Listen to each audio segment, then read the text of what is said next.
చిట్టి నిన్నొక పొడుపు కథ అడగనా? అడుగమ్మా, చెప్తాను. సరే అయితే. చీకట్లో కనబడుతుంది, వెలుతురులో కనపడదు, ఏంటది? చీకట్లో కనబడుతుందా, వెలుతురులో కనపడదా? పండా? కాదు. లేకపోతే జంతువు? కాదు చిట్టి, చెప్పేనా? చెప్పే అమ్మ, నాకు అర్థం కావట్లేదు. నిద్ర. నిద్రనా? ఓ అవును కదా. సరే అయితే ఇంకొకటి అడగనా? అడుగమ్మా, ఈసారి నేను ఖచ్చితంగా చెప్తాను. అవ్వ దగ్గర పుట్టింది, అమ్మ దగ్గర పెరిగింది, నా తోడు తిరుగుతుంది, నన్ను వదలదు, ఏమిటది? నా తోడు తిరుగుద్ది, నన్ను వదలనే వదలదా? అవును చిట్టి. ఫ్రెండా? ఫ్రెండ్ ఎప్పుడూ ఉంటాడా?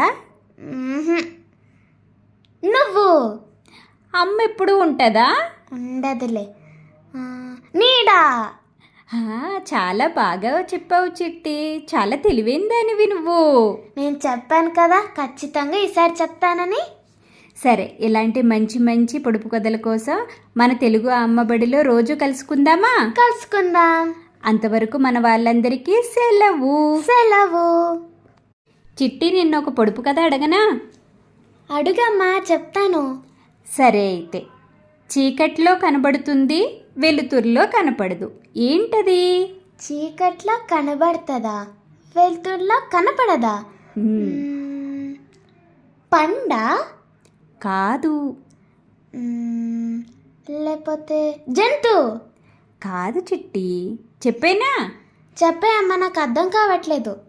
నిద్ర. నిద్రనా? ఓ అవును కదా. సరే అయితే ఇంకొకటి అడగనా? అడుగమ్మా, ఈసారి నేను ఖచ్చితంగా చెప్తాను. అవ్వ దగ్గర పుట్టింది, అమ్మ దగ్గర పెరిగింది, నా తోడు తిరుగుతుంది, నన్ను వదలదు, ఏమిటది? నా తోడు తిరుగుద్ది, నన్ను వదలనే వదలదా? అవును చిట్టి.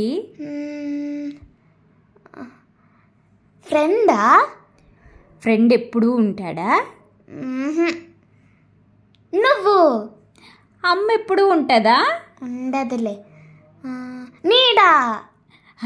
చాలా బాగా చెప్పావు చిట్టి, చాలా తెలివైందానివి నువ్వు. నేను చెప్పాను కదా ఖచ్చితంగా ఈసారి చెప్తానని. సరే, ఇలాంటి మంచి మంచి పొడుపు కథల కోసం మన తెలుగు అమ్మబడిలో రోజు కలుసుకుందామా? కలుసుకుందాం. అంతవరకు మన వాళ్ళందరికీ సెలవు. సెలవు.